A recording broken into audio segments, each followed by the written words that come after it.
السلام علیکم دوستو، یہ ویڈیو ان زائرین کے لیے بنائی گئی ہے جو عرس دربار سخی سرور پر آنے والے ہیں اور اس کشمکش میں ہیں کیا دربار سخی سرور بند ہونے جا رہا ہے، جیسا کہ 9 شہروں میں مختلف مقامات پر نصابی سرگرمیاں تعلیمی ادارے بند کر دیے گئے ہیں، جن میں لاہور، فیصل آباد، گجرات، گوجرانوالہ، سیالکوٹ، پشاور، مظفر آباد، راولپنڈی، ملتان شامل ہیں، جبکہ شادی اور سینما کھولنے کا فیصلہ واپس لے لیا گیا ہے۔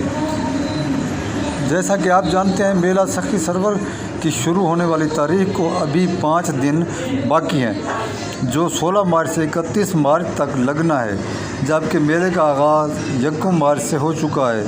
اب لوگوں میں کنفیوژن پیدا ہو رہی ہے کہ آنے والے زائرین یہ پوچھنا چاہتے ہیں میلہ عرس کی تقریبات کا کیا بننے والا ہے۔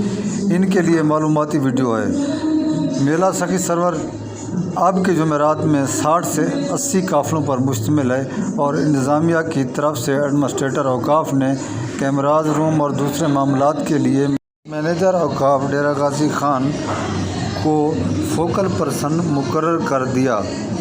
اسے فوکل پرسن کی ذمہ داری سونپی گئی۔ آنے والے زائرین کی شکایات کا ازالہ کیا جائے گا۔ دوسری جانب میلے کی بندش کے متعلق کوئی احکامات جاری نہ ہوئے، بلکہ پہلے سے دی گئی تاریخ جو 31 مارچ تک بتائی گئی تھی اسی پر عمل درآمد جاری ہے اور کوئی پریشانی دربار کے بند ہونے جیسے مسائل کا سامنا نہ ہے۔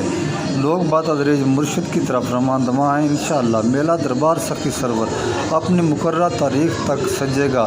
اگر کوئی نئی اپ ڈیٹ ہوگی تو اپنے تمام ویورز سے ضرور شیئر کی جائے گی اور لانا والا پیر کے عرس سے مکمل باخبر رکھا جائے گا۔ ہر قسم کے حالات سے آگاہی حاصل کرنے کے لیے اور معلومات کے لیے ہمارے چینل کو سبسکرائب کریں اور کومنٹ میں